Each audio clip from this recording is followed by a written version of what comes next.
This is the Art of Network Engineering podcast. In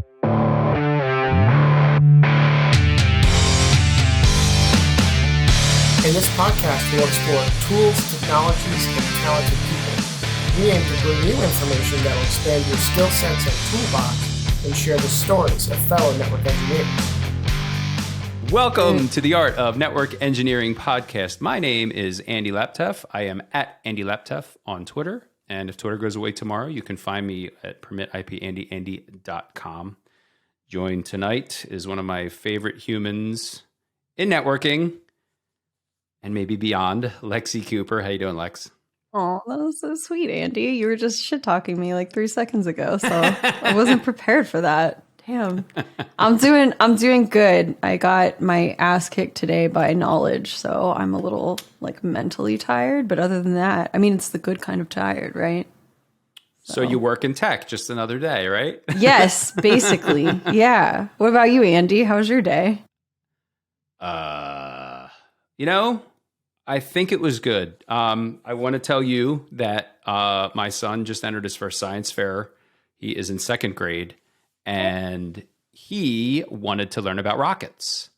And I thought, I can't wait to tell Lexie. So, yeah. That's it's like, how do awesome. rockets work, Daddy? Right. I mean, I wanted to be an astronaut and that didn't work out. So there's hope for the next generation. Well, of what laptops. is there something specific he wants to learn about rockets, or is he just like all over anything about So he was rockets? just like, so he's interested in flight in general. And then when we started talking about it, he's like, well, how do rockets work? And we Googled it and YouTubed, and there's just like anything. There's so many cool resources to explode learn until stuff. they go up. That's how I Right. explain it. Yeah. So what we did very briefly is there's a 2-liter soda bottle experiment you can do. Water's the fuel. The compressed air is the kinetic energy that's going to push out the water. We put some fins on it. We put a ballast on the top to make it.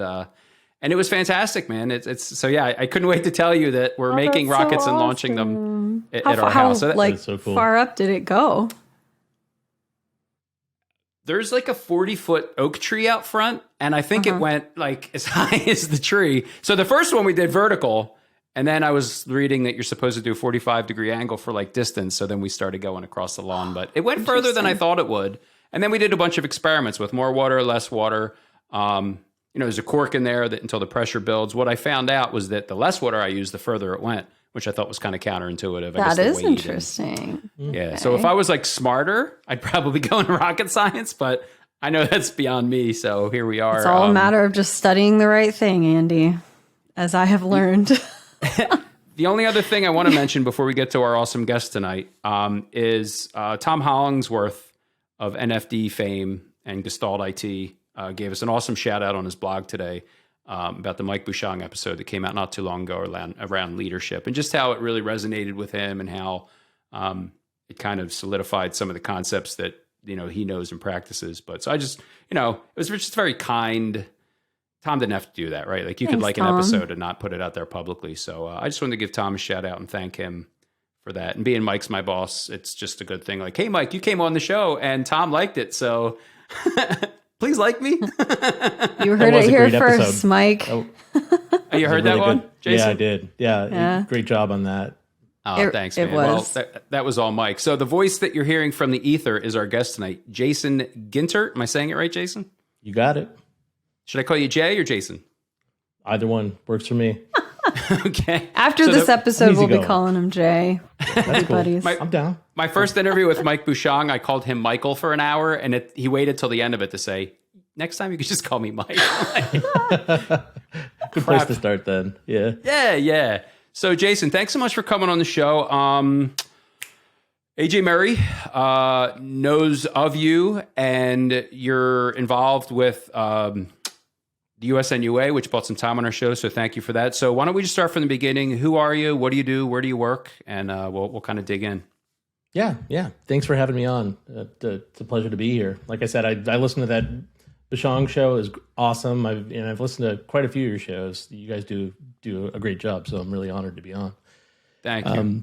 So Yep, Jason Gintert. I do a number of things. My day job, I CTO of a company called WAN Dynamics. We do managed and professional services, primarily. We started out doing SD-WAN, but have pivoted into data center deployments, designs, a lot of cloud networking, and just general networking stuff. Also, as you mentioned, volunteer for US NUA, which is the United States Networking User Association. And we can talk more about that, but it's basically a number of chapters that we call NUGs, Network User Groups, that are inclusive under the umbrella. But, we get network engineers together to drink beer, talk about networking, and have fun. So, if anybody wants to check it out, usnua.com. And I'm also a volunteer at the Ohio Internet Exchange. So it's Ohio's largest internet exchange, nonprofit, volunteer-led. So keep myself pretty Jason, busy. I did not ever realize that there were nonprofit internet exchanges. I find that really interesting. What brought you to a nonprofit internet exchange? Why provide those services in that way? Can you talk about that a little bit? Yeah, so I'm in Ohio, actually out of Cleveland, Ohio. But Ohio has an issue with internet connectivity in that, if you do like a trace route between networks, even in Ohio, you end up usually having to take transit back to Chicago or Washington, D.C., which, we've showed examples of trace routes, like trace routing from Toledo back to Toledo, and it'll go like Chicago to Toronto, then back to Cleveland. It's just this circuitous route, it goes all over it bounces around all over the internet. So I actually got involved back in 2016, and due to life, had to take a break from it, but got involved again in 2020 because had a lot more time on my hands with COVID and all that. So really the goal is to keep traffic local, in the state of Ohio, us being the Ohio IX. So, we do things like get service providers interconnected across our fabric, content distribution networks like, Akamai or Fastly or Cloudflare, the guys that are serving up most of the things that we look at on the internet every day. Getting them interconnected right in the heart of Ohio. So our main POPs in Columbus. And really, an IX is just a big switch. That's all it is. And then we allow the members to peer with one another across that switching fabric. We also provide what are called route servers. So there's two types of interconnection on an IX. There's multilateral and bilateral. Multilateral is you just establish a BGP session to the route servers, and then everybody else who connects to those route servers you can get to. Then bilateral peering is when they want to peer one-to-one. So if, say, for example, we've got to have Amazon on the fabric. If you want to establish a peering relationship with Amazon, you just send a note to their peering department, and then you exchange routes and you get peering directly with their network. So really, the goal is to again keep that traffic local in Ohio, give Ohioans better access to content, internet content in general, faster access, because there's just, like I said, there's most of the ways that you get there from here is super inefficient. So that's so interesting how inefficient it is. I never realized that, and I'm seeing some comments in the chat even about the Midwest being a bit of a mess when it comes to internet connectivity. Well, I had no idea. Internet the Wild West anyway. Like it's so I'm not surprised to hear that that the routing is inefficient, right? Because the internet's crazy town as far as I know, but. Very much true, dude. You talked for like 3 minutes. Yeah. Well, so here's the question I have: is why do you want to keep traffic local to Ohio? I think you answered it in your explanation, which was speed. Is that why it's a problem to like go somewhere else, hairpin, come back? Latency, yeah. It all comes down to higher latency. The longer the round trip time to get that data and get it back to you, it impacts access to that. And there's also a great deal of reliance on these, central points. So, most people peer through Equinix in Chicago and Equinix in Washington, D.C. or Ashburn, Virginia. So, there's just a high density there. And so when there's outages or there's things that are affected in those regions, it could take out huge swaths of internet access. So that's another thing is providing additional redundancy by keeping, allowing those networks to peer locally versus having to go all the way up to those central points. So yeah, you're right. Latency is a key factor, and lowering the latency where you can improves performance to internet applications. That access is a paid for service, right? If you want to cross connect to other ASNs, where I'm going with this is my understanding. Like when I worked at an ISP, I believe people either paid each other or had some kind of agreement about connecting ASs to each other. But because this is a nonprofit, I'm just curious the dynamic between, like, are these free? Anybody can just come in and here's my fiber and put me on the internet for free?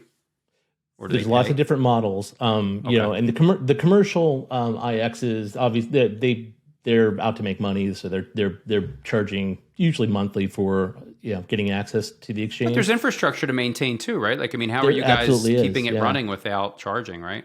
We charge an annual fee. So for to connect it with a 10 gig port, it's $1,000 a year. If you want to connect at 100 gigs, it's $2,500 a year. And then that's really cheap, just right? It's pretty inexpensive. Yeah. And then that's just really to keep the lights on. That's to pay for we've got Arista and Juniper switches we have to pay for support on. We've got we have to buy optics whenever new members join. We actually run our route servers on VMware hosts because the route servers are actually just Linux boxes running the Bird BGP daemon. So we have to keep all that stuff up and running. But the people that do all the work, they're all volunteers. So none of us get paid to do any of this stuff. It's just for the love of doing it. So that's awesome. Can we take a quick step back? Yeah, absolutely a noble cause. So we got right into it, but I guess just to take a step back for someone who might not be familiar with this or have done it, you explained it really well, but why does somebody need to connect to your internet exchange, right? So am I a company that wants to advertise my routes from my data center out, and this is a connection into the internet, or it's because I'm a local Ohio business and I want to I'm brand new, I'm studying for my CCNA, and you're like, hey, there's, this thing called the internet exchange. Okay, well, I've learned about BGP. I use the internet, but who is connecting at this exchange? Just all the businesses, Microsoft to Apple to Level 3 is just this the physical cross connects of the internet in Ohio locally? Is that what this internet exchange actually is? Like very high level, super simple explanation?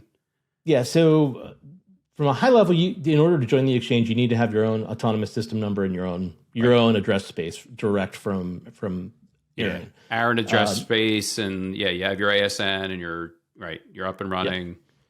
So the reason you have that is because you want to advertise your addresses out to the internet because you have services tied to them, right? So you're doing something with that. Exactly. Usually, multi-homed, and you have multiple service providers coming in, or you're a content provider. I mean, a lot of the members that we have are I mentioned Cloudflare, Fastly, Akamai. I mean, they're delivering content to users. So their aim is to get closer to those users. So we've got a mix of service providers, and a lot of them are regional ISPs like WISPs, and regional fiber providers. We've got the content providers that are trying to get content to those users that are on those networks, and then we have some enterprises. So there are some enterprise clients that, Amazon's a good example. If you have services on AWS, and we have an AWS region here, so US East 2 is actually in Columbus. So in order to get closer to that, you can, join the exchange, directly peer with Amazon, and you're 4 milliseconds of latency away from Amazon's network. So for them, the enterprise users to reduce that latency, make user performance on their network better. That just shaving that off, it would probably be around 50, 60 milliseconds typically to get to those types of services. To bring it down to single digits is pretty significant. Here's the last question I have, because I don't want to beat it up too bad. But at my last job, we had circuits with telcos. So our data centers would connect to, I don't know, pick one, Verizon.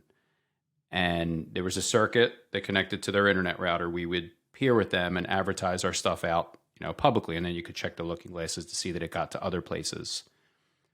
That's not an internet exchange, right? That's just a connection to telco. So Verizon would then somewhere have a physical connection to an internet exchange in my city, right? Like you can peer with telco and peer up your BGP and advertise your prefixes without being in an internet exchange. Does that sound accurate? Yeah, you definitely can. And usually that's what's known as IP transit. It's typically costs money, and you're usually paying a service provider per megabit per second. But in our case, you're paying an annual fee, and it's all you can eat. Like we don't fill your port, peg it out all day if you want to. It's it's up to you. So from a cost perspective, you greatly reduce the cost of things you can get to. Now it's limited. It's only going to be the other members on the exchange. It's not like you have a full internet feed on our exchange. You're going to be able to connect to the other members, but you're still going to need to get that IP transit to get to everything else. So you'll still need to pay for IP from a service provider. What we're really doing is facilitating interconnection between all of our members. That's awesome. And the fact that you guys volunteer is really amazing. Like is the whole organization volunteer? Like it's just everybody's wow. Yeah, there's people from Do you love tech? Do it for free, right? Yeah, it's awesome. It's pretty fun. It's we've got people from vendors like Adtran on the board. Cologix, actually we're hosted in a Cologix data center, and we've got folks from Cologix on the board. So it's just a number of technologists in the region that want to do good for this area, make internet connectivity better. And there's other examples of IXs like this. In Seattle, there's 6. That's the Seattle Internet Exchange. That's actually one of the oldest ones in the U.S. They've been around since like the late 90s. I want to say like 97, something like that. I wonder if they need volunteers, Lexie. I am a bad Seattleite. I didn't know about that. What do you do as a volunteer actually at a nonprofit IX? Like what could I could contribute, to one of these places? It depends. We're all a little different. In our case, it's things like helping provision new members. So, we'll get a cross connect in. Can you help program the port and get all of their information entered into most IXs? Sounds like a good learning opportunity, actually. Yeah, definitely is. And for those, in certain regions that are interested in really seeing how the internet works and being involved in this sort of thing as far as peering goes, because there's a whole community around peering. Not just in IXs, but the guys who are responsible for managing the edge of content networks, they specialize in this sort of thing. So you really get to see how the internet works when you get involved in the peering community. Actually sounds really dope. I'm not going to lie. You just got my brain firing. So we have a lot of folks, we've harped a lot over the years of, it's so hard to get that first job. You want to get into networking, and they tell you get a certification, and you do, and how do you do that? And so where I'm going with this, Lex, is if someone's studying for the CCNA, let's say as an example, or they just got it, and they're interviewing, and people are blowing them off, and you don't have any experience. I mean, would they be valid entrants for? Should they look for their local, internet exchanges and maybe see if they're looking for volunteers? Because it sounds like a phenomenal way to get hands on. If would you take someone with a CCNA and no experience in prod to help? I would. I mean, I certainly would. Typically the volunteers are part of the member organization, so they usually work for them or somehow involved. But we're always looking for extra hands, because it being volunteer, people come and go, because people get excited about it for a little while, help out, and then they're on to the next thing, because there's no real. I mean, it is like you said, it's a great learning experience, but. It is kind of a revolving door as far as the people that are volunteering to assist on the technical committee.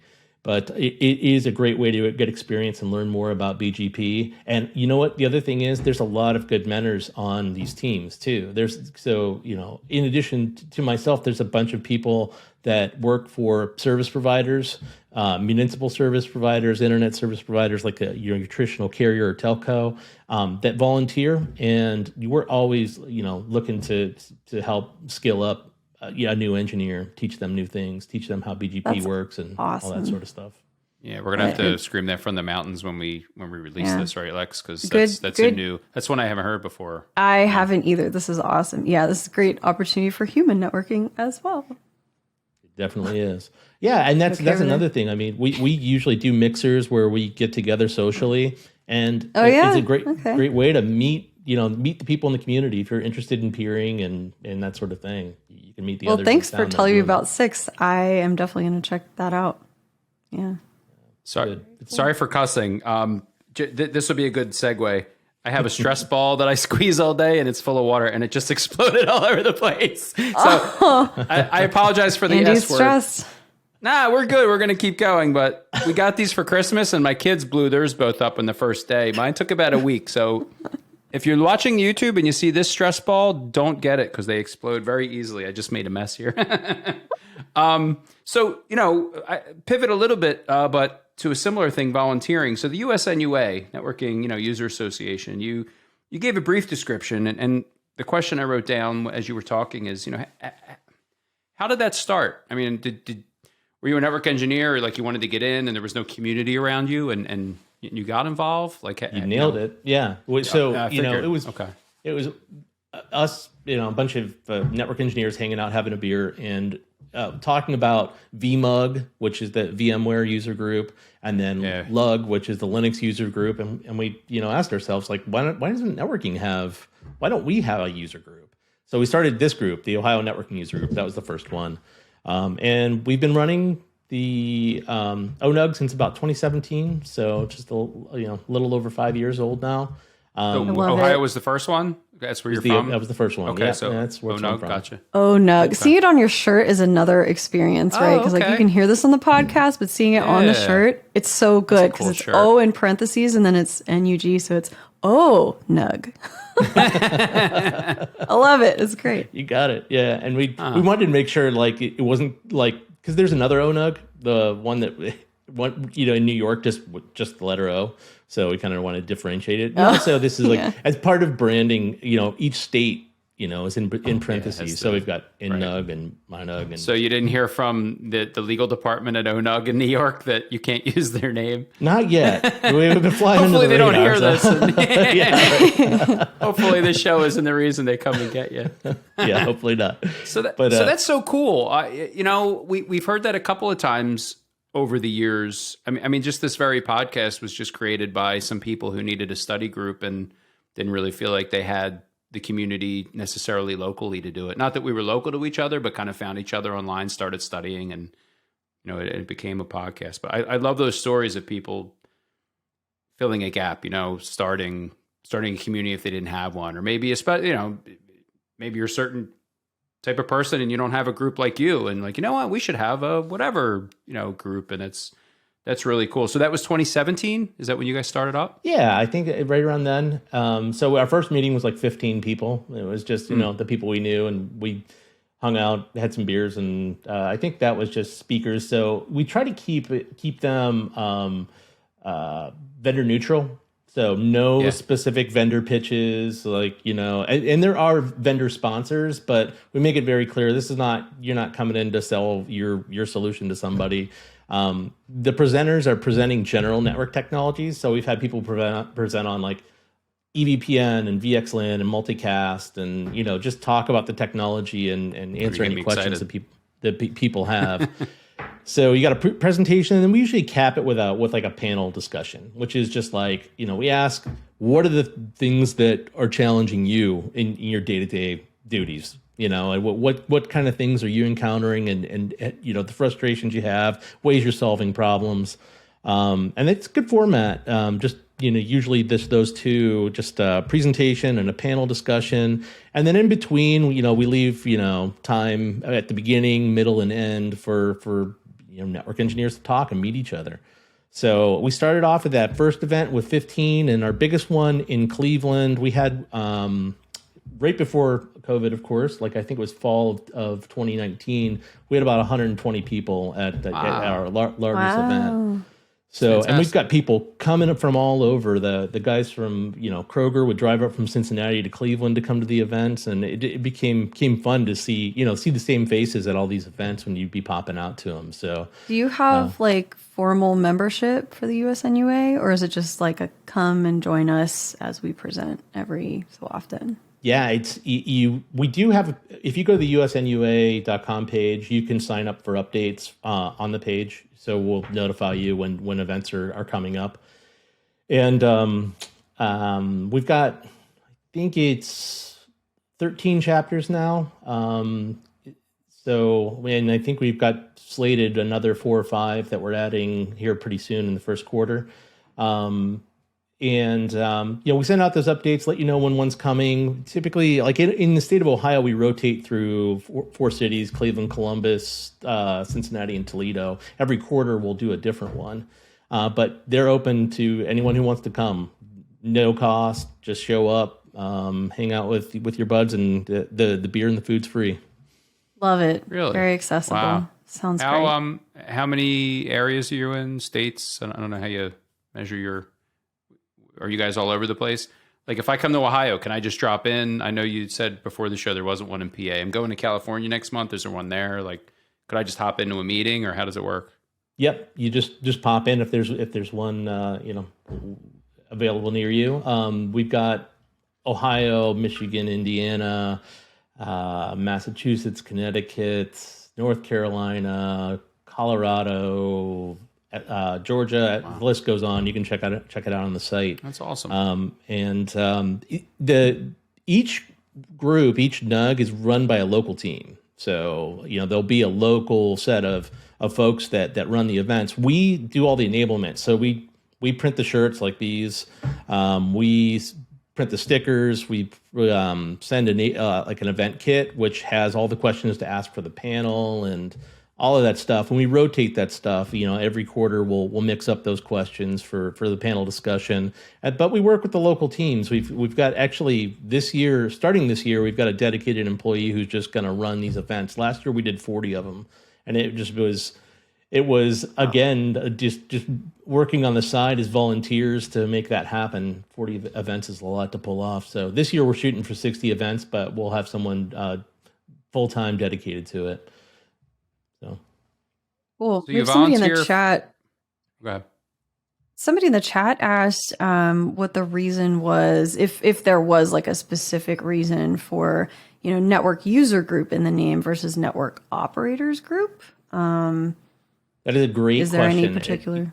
Yeah, it was intentional. So network operator groups usually attract network operators. So those content providers, ISPs, and the folks that we talked about before, they are usually the ones that show up for NOGs.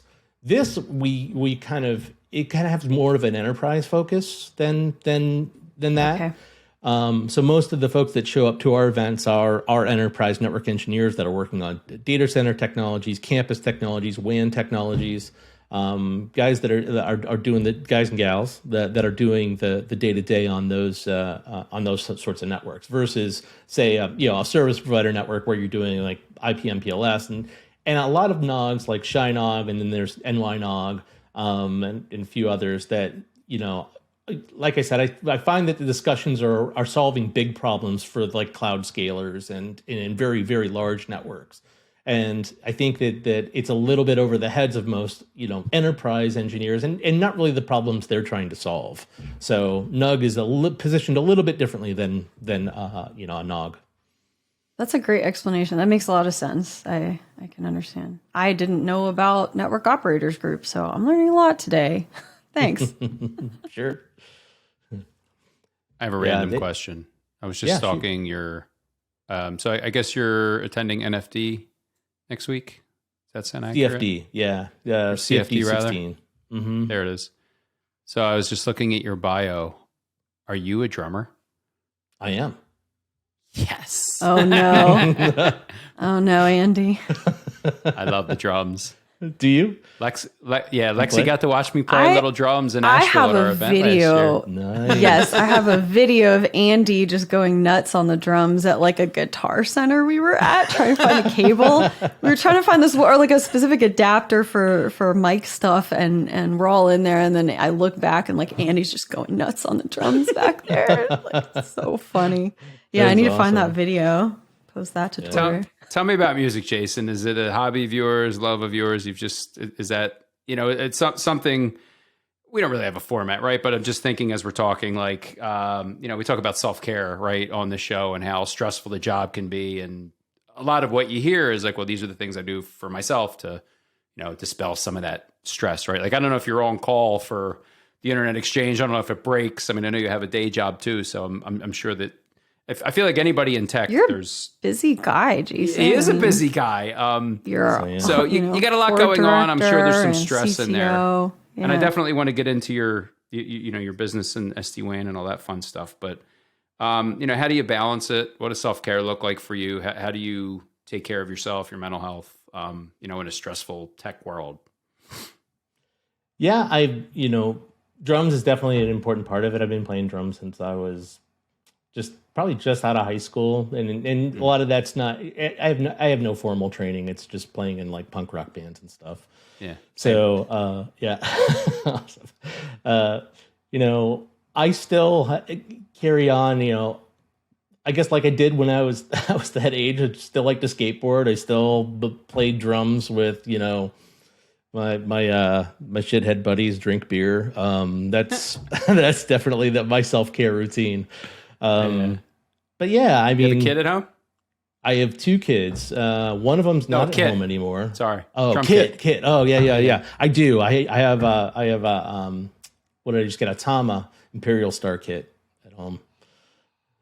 Nice. My wife would kick me out of the house if I brought a drum kit in this house. I've been looking at the electronic ones because I think she'll, I can put the headphones on and she won't be like, what? Andy, my partner has an electronic one, and it's loud, but it is not like drum kit loud.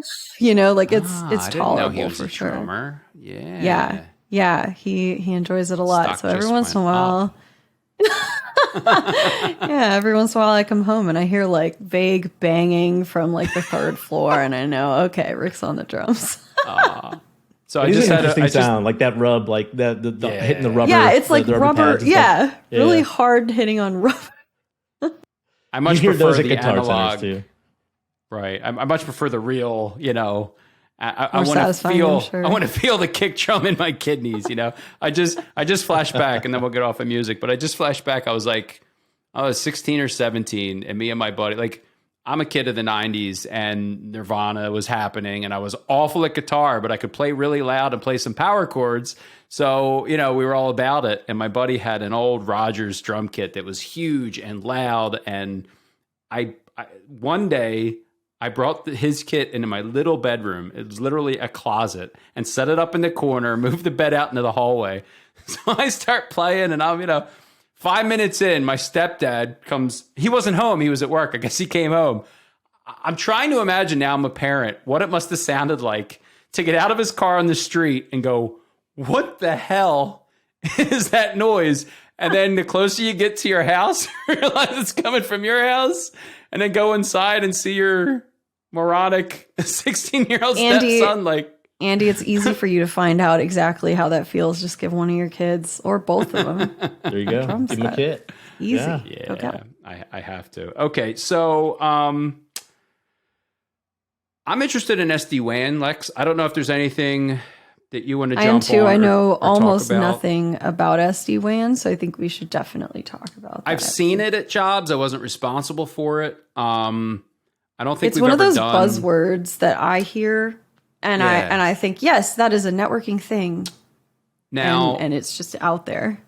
We've never really, I think, brought it up as a topic on the show. I think somebody did a blog post once or twice about it, but I'll just level set for my own, where I'm coming from is I'm a WAN network person, right? I don't know much about the LAN. I'm just learning fabric stuff now, but I was peering routers, out multiple services to the world, DMVPN, IPsec, MPLS, get VPN, like, you name it didn't matter.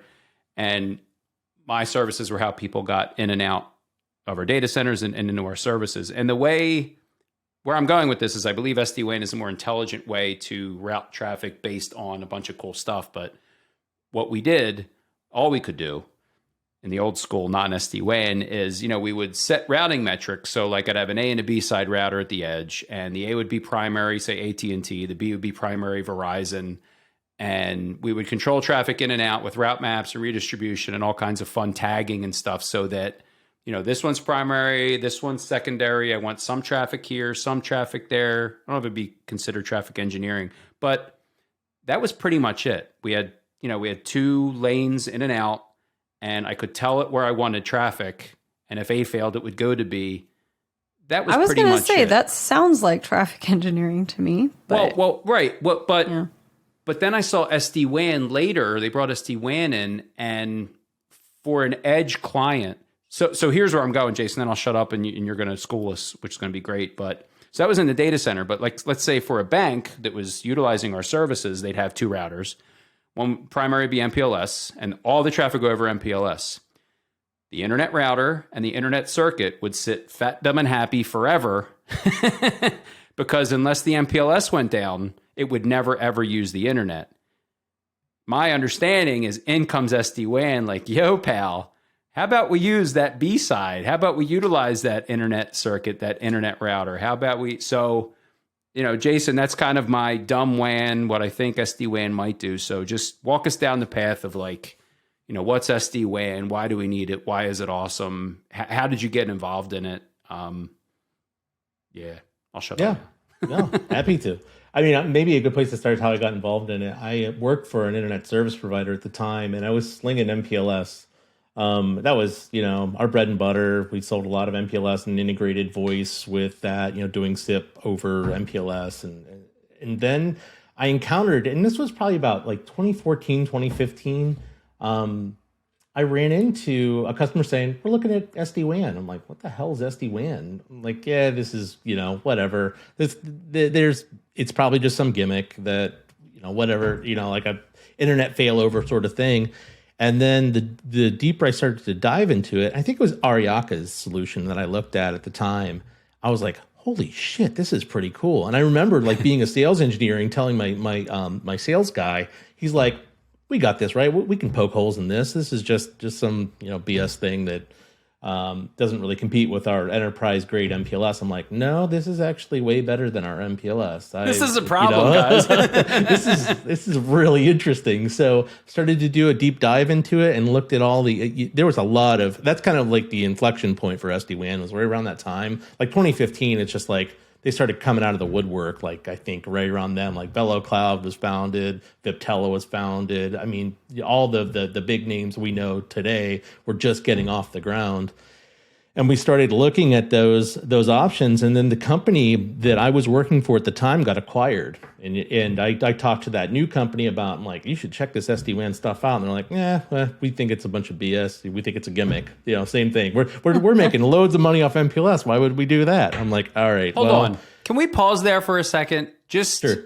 The problem, and then we're going to get right off it. But the problem in technology over the years, I remember, I was just reading something how BlackBerry just disappeared because they were so tied to well, this is the thing, and everybody's going to want this, yep. And they're never going to type on it a glass screen. They just refused. Oh, I know what it is. I'm reading this book, Think Again, and Yvonne Sharp recommended it to me. And it's amazing, and it's about questioning your assumptions and everything, and how it's integral to evolving and continuing to grow and succeed.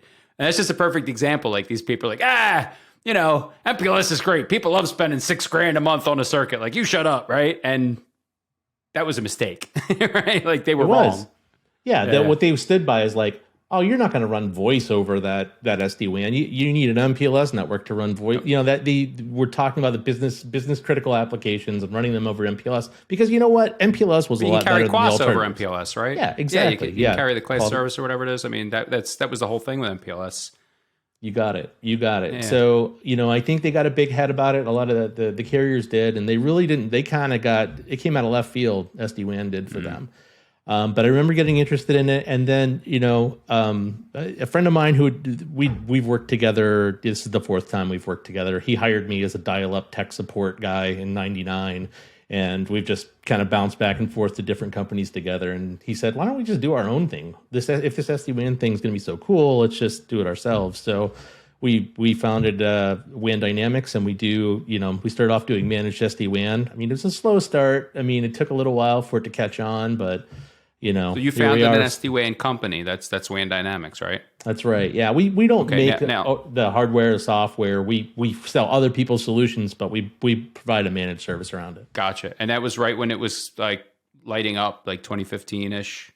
Yep, you got it. 2016 we started. Actually, it was February of 2016. We're coming up on 7 years. What made you, I mean, is it just because you're an engineer and you looked at it and saw, oh yeah, this actually works, but what convinced you when the MPLS gods were like, this is dumb, it's a fad? Like, how did you know they were wrong? What grabbed you about it? When I had a Velo Cloud Edge, and that was that's the platform we work with the most, and I plugged in and two circuits, an internet circuit, and I think I had like a 4G circuit, and I just yanked out the internet, and I lost like a ping or two, and it came right back up. I was like, wait a minute. Like, it took no time for this to reconverge. That I've never seen that before. And then that just kind of blew my mind when I saw that. And I realized at the time, like, this was really going to change how WANs operate. The other thing that I was able to do is, you talked about how you had a single path you could choose from. Most of the time you'd have your routes would go over MPLS, and then you might have a tunnel going over an internet connection to, as a backup. With SD-WAN, you can take different types of traffic and split them out. So you can say my private traffic, I want it to go to the MPLS. Internet, just dump it out here, and it can determine between the two. And you can do it by application too. So you can say, web traffic destined to the internet, punt that out the internet interface, directly connected internet interface. This private traffic, my voice traffic that goes back to my call manager, send that down, the MPLS network. So I couldn't do that in my ASRs. Like, I couldn't say, this internet traffic here, send over here, and this other stuff. It was just like, if you're connected to AT&T, go that way. You know what I mean? That's right. Yeah, it's also a big facet of it is being able to correct problems on the fly. So let's say you got packet loss on a path. Right. It'll turn on things like forward error correction and jitter buffering. So forward error correction is if it detects packet loss on a path, it'll start sending 2 copies of the traffic to overcome that. So if you've got like out both paths, you mean?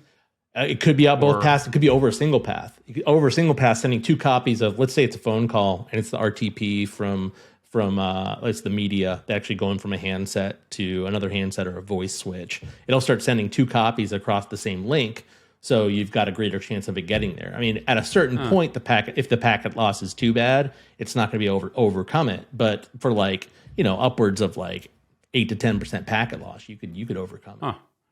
And isn't it also part of the? Go ahead, Alex. Sorry. Just a random question related to forward error correction, because I don't know a whole lot about that, but is that the same kind of like FEC errors that you'll see on an interface when you're looking at counters? Or is that something different? No, it's not. That it is a little bit different because it's a little higher in the stack as far as where FEC lives. The FEC that I'm talking about in the SD-WAN context lives. Okay. But it's a little bit different. What I wanted to ask, isn't SD-WAN constantly testing all available paths, and then you can make forwarding decisions based on, so if I'm under these certain parameters, like I need to be under 2% packet loss, under 20 milliseconds latency, no jitter, whatever, send all my stuff here. As soon as that crosses a threshold, boom, go the other way. Like, isn't it kind of constantly measuring, which is amazing to me, just it's constantly monitoring the health of your WAN, right? And then making intelligent decisions based on rules you set and parameters, right? You got it. So in the case of Velo, the one I'm most familiar with, so over that MPLS network, it'll build like a tunnel mesh. And in the tunnel packets it's sending, it's actually sending probe packets to measure performance. So while it's tunneling, it's measuring. It's measuring, packet loss, jitter, and all that stuff. So if it sees that, oh shit, the MPLS path's looking not so good, let's redirect go over a tunnel over the internet because that's better. You can also do like 4G backup where it will have that just sitting idle. And then when all the paths are too bad or they've gone down, let's take the 4G. But you can say, okay, during that time, because, you may have metered access on that 4G, you might want to say, look, I don't want any streaming services, social media, like all the internet stuff. Let's just kill that. Just black hole that for now, but make sure the business critical apps can still stay up and running so you don't get, clobbered with a huge bill.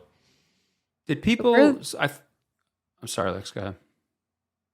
I just, one of the promises I thought of SD-WAN was you can get rid of your expensive MPLS circuits. Did that? So I guess I should ask first, was that a claim at some point, right? Like it was, but okay. You can't Did that always. Happen? Sometimes. Right. Sometimes you but I've can.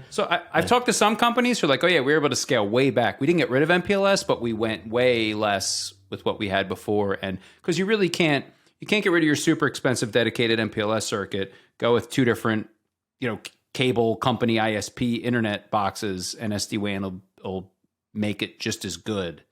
Right? Like that's an overreach. Or is it not? Like, do you need MPLS still? Kind of back to the latency thing. When you're running over the internet, you're at the mercy of the internet. Again, those paths that are not as efficient as they could be. Typically MPLS, now not always, but typically MPLS is just a more direct route to get to your remote sites.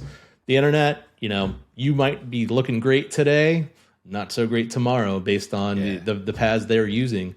So, that's one of the challenges we've had. Have had customers switch from MPLS networks to 100% internet, and they were using Citrix ICA, so they were using like Citrix Remote Desktop, and all of a sudden they're like, well, it's a little laggier than it used to be. It's a little slower. Well, yeah, because there's more latency on these internet circuits. You're saving money, but you are sacrificing performance a little bit. So that's why. We do talk customers through it. Like, here's the trade-offs. Like, you might sacrifice latency getting rid of that MPLS network. Or if you're a call center and, you live and die by like voice applications, you might want to stick with that MPLS because the lower latency is definitely preferred on, voice applications. Yeah. What I saw, I'm sorry, Lex, go ahead. So we're talking a lot about the benefits of it. And there's a lot of things that sound adjacent to or just right up in automation, right? Optimization of those routes. What's the fastest? What's the best? What's the most efficient? Where are those decisions actually being made? What kind of equipment are we talking about? Is there like a centralized, structured SD-WAN? How does that work for your typical, enterprise implementing this? There's usually it's usually a controller that you log into to manage all of your policy. So all of those things we talked about as far as application rules and here's how you should do your failover and all of those things you kind of manage in this controller that pushes that policy out to those devices. But usually the devices are making the call about, okay, which path should I send the traffic out based on the policy that I've inherited from the controller. And then there's, every SD-WAN has a little bit of a different flavor to it. There is no real, it's not as though you're talking about like BGP, which is a well-defined standard or OSPF, these things that are standardized, that are spelled out and, well-known, well understood. Everyone kind of knows what they are. Each SD-WAN platform's a little bit different in the components they use, the problems they solve. Like I said, we work with VeloCloud a lot, but there's, Cisco's got their own idea on what SD-WAN looks like. There's other partners that we work with like Big Leaf. Big Leaf, they do an SD-WAN, but it's just public side. So they actually tunnel public traffic, public IP addresses across the internet. And the problem they solve is, let's say you want to use multiple circuits at a site and you want your inbound services to have the same IP address, no matter which circuit you're using. Like, Big Leaf solves that problem in an interesting way, more so, I think better than a lot of the other platforms out there. So, but as far as the components you see the most, you see some sort of controller that's pushing policy out to, edge devices that are making forwarding decisions based on that policy they receive.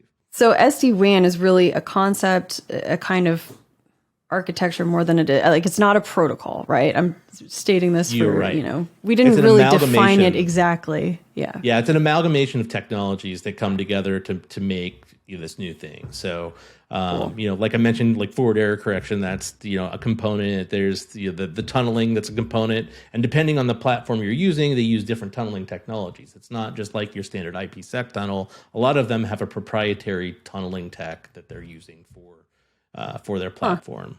Like so, Velo, they use something called dynamic multipath optimization, or DMPO, and the tunneling runs over UDP 2426, and it's its own thing. They wrote it from the ground up. Same with Cisco, the Viptela, which became Cisco's SD-WAN. They have their own proprietary tunneling. And the reason why is that measurement piece, measuring the paths, and also doing some of the things that fix up things on the fly. You have to bolt that on to whatever tunneling tech you're using.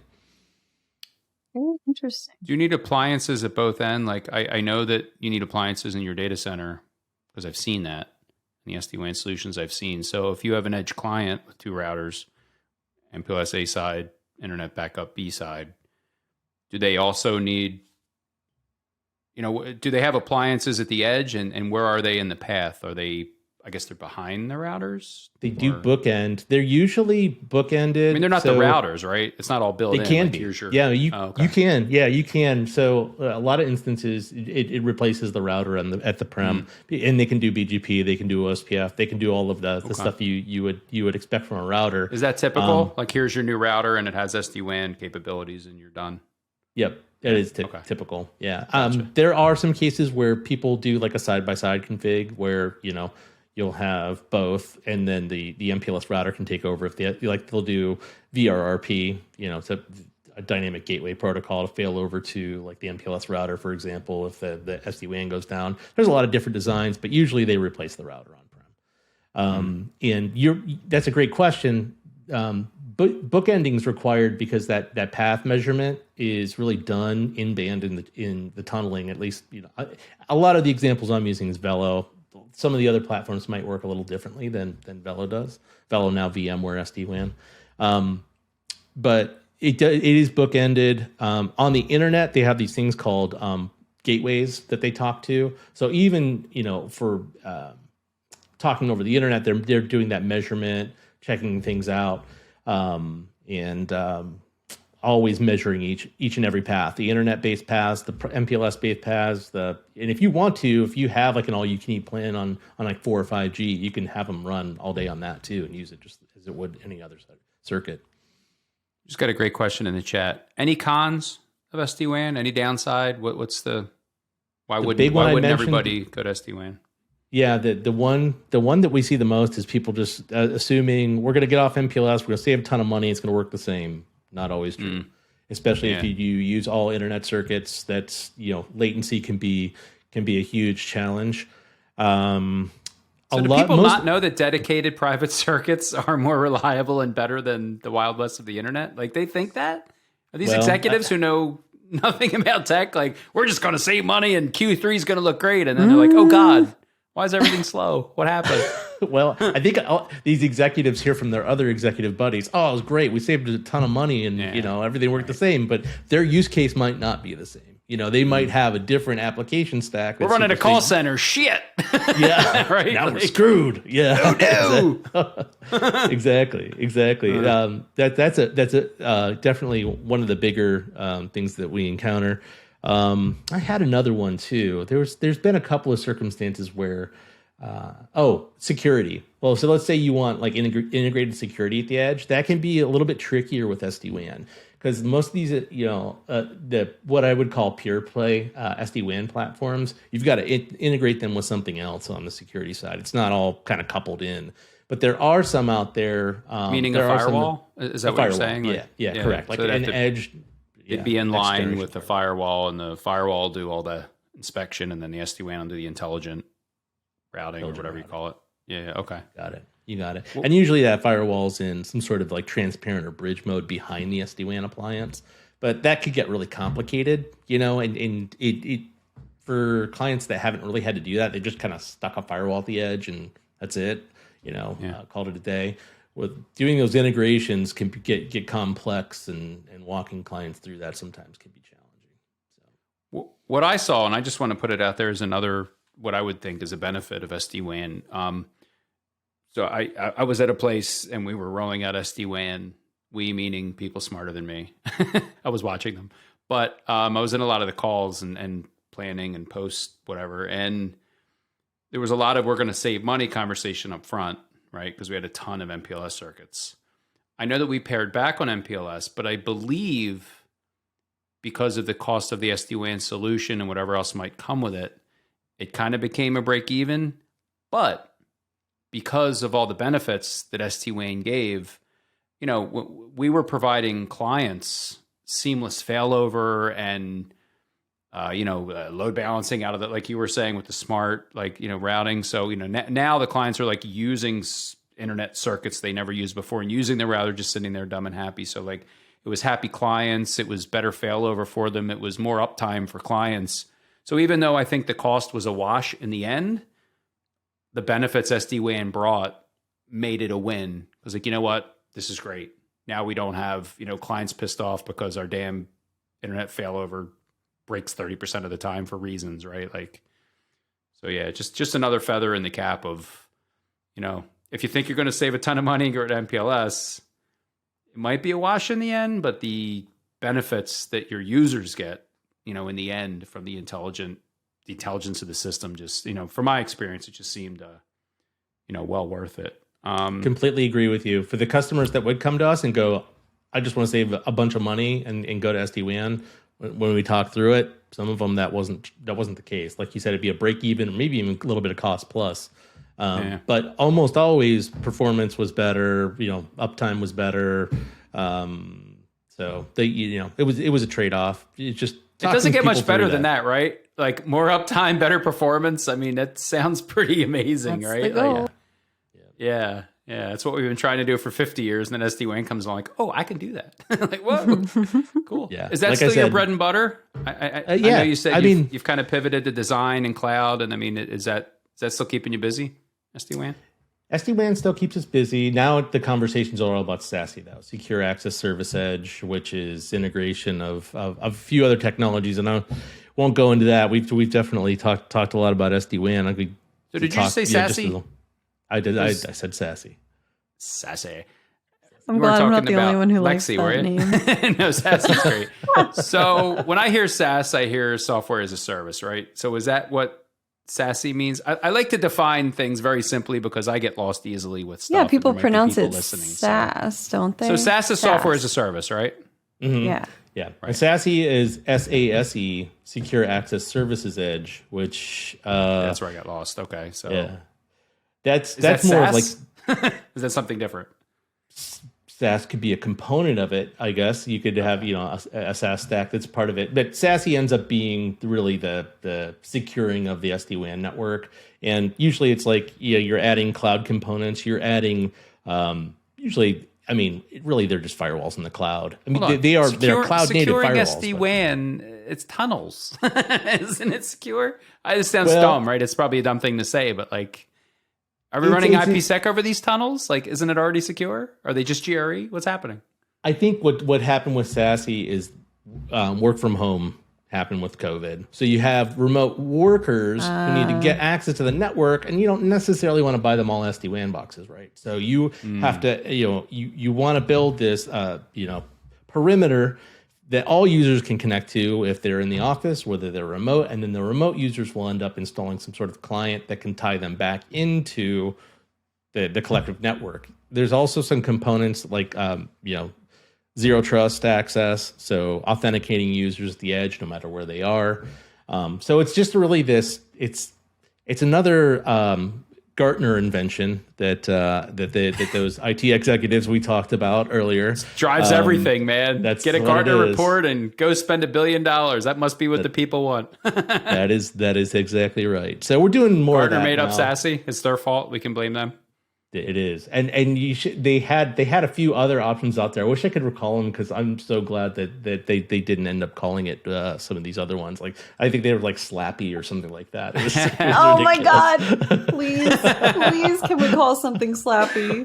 I don't care what it is. Please, network engineers, IETF, get on it.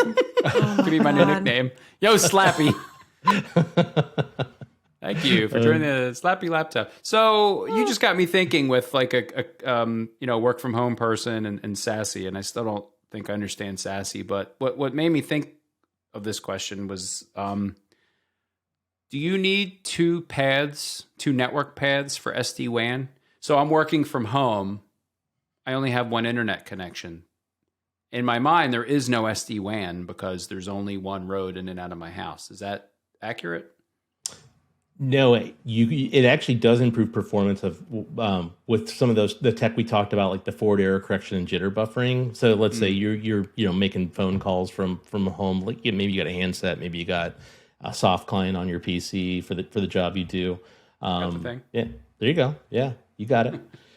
So improving performance for things like that by doing the forward error correction, jitter buffering, smoothing out the problems. Really, I find the most successful new technologies are not just tech that detects an issue, but it also does something about it. So, SD-WAN fixes up those problems. It takes an internet circuit and makes it business class by some of the things that it does as far as improving performance on voice. Then the thing they do is like TCP optimization. So sending negative acknowledgments if it detects that there's been packets dropped in the path. So just those little fix ups that they do over crappy DSL or cable connections that people have at home. A lot of that, That's interesting. It can actually improve the user performance even if you only have a cable modem at one house, but you put an SD-WAN appliance in there. It'll actually improve your performance and experience, huh? Yep. Yeah, and you're starting to see that SD-WAN tech make its way into that VPN client. So for those remote users connecting in, having a VPN client that does forward error correction, jitter buffering. So, even if they're running over that crappy DSL line or cable line, or their Wi-Fi sucks at their house, all of those things can be, overcome and make that Zoom call better or Teams call or whatever. Improve performance for that. That is make me want SD-WAN. Very encouraging. Yeah, I was gonna say. We need to get it for AJ because his internet sucks. Does it? I didn't realize that. Awful. I don't know if it's all of Vermont, but wherever he lives. It might just be Vermont, the whole state. Well, I know a guy might be able to help him. So I'll send him something. Yeah. So we're getting close to the end here. What's go ahead, Lex? Do you have something? No, I was gonna say, we are getting close to the end. What should we have asked you? What did we forget? Right? I don't know, man. I think you guys covered it all. So we quizzed you enough on SD-WAN. You absolutely did. Yeah, it's been fun. Thanks for having me. Man, thanks for coming on. I really enjoyed the conversation. I learned a lot. I didn't know, and I really think it's cool that you, again, just to circle back to like the US NUA for a second, I think it's so cool that you yearned for a community or some, camaraderie, locally and created that and then have been able to see it grow. That's getting network really engineers together in person is kind of a big deal. So I'm impressed that you're able to do that, like 13 plus chapters much. So he's giving out free beer, Lex. Yeah. All right. Well, is the beer's free? That is strategic. Yeah. It's not that complicated. Get them drunk and they'll come. Yeah. I mean, awesome. It's been awesome. We never expected to get this big when we started ONUG, but during COVID, we kind of retooled it. We had all the time to really look at it and see if we could do something bigger. So I would encourage everyone to go take a look for their local chapter. I'm actually Jay Gintert at usnua.com if you have any questions for me or anyone on the team.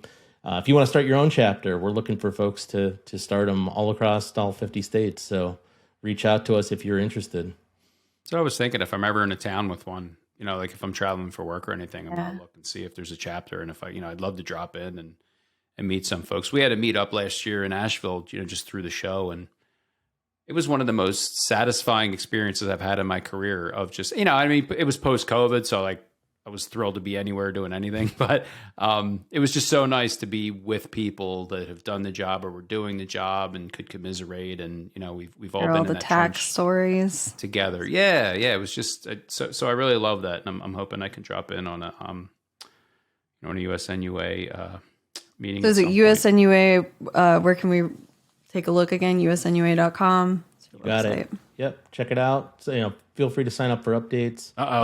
We do not sell your information. I was like, oh, he's back.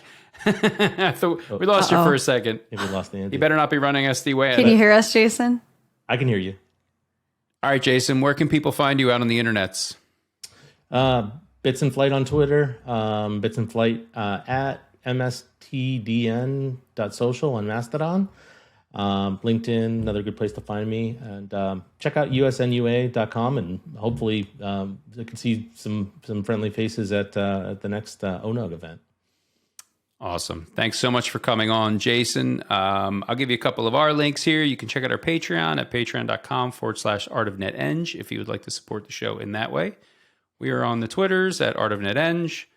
Lex, are we on Mastodon somewhere? We are on Mastodon, Art of NetEng at infosec.exchange. Cool. Instagram, Art of NetEng, Facebook, Art of NetEng, LinkedIn, Art of NetEng, our website, artofnetworkengineering.com. We have some great blogs that have been coming out recently. Tim's been killing it with the CompTIA cloud certification that he got, and a lot of great information there.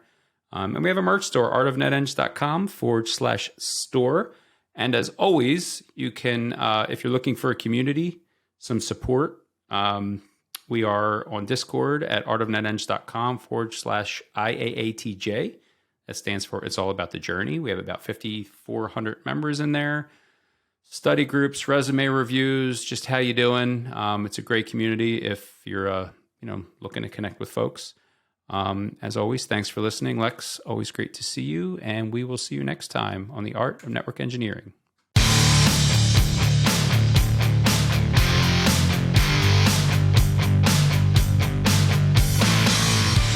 Hey y'all, this is Lexie. If you vibe with what you heard us talking about today, we'd love for you to subscribe to our podcast in your favorite podcatcher. Also, go ahead and hit that bell icon to make sure you're notified of all our future episodes right when they come out. If you want to hear what we're talking about when we're not on the podcast, you can totally follow us on Twitter and Instagram at Art of NetEng. That's Art of NETENG. You can also find a bunch more info about us and the podcast at artofnetworkengineering.com. Thanks for listening.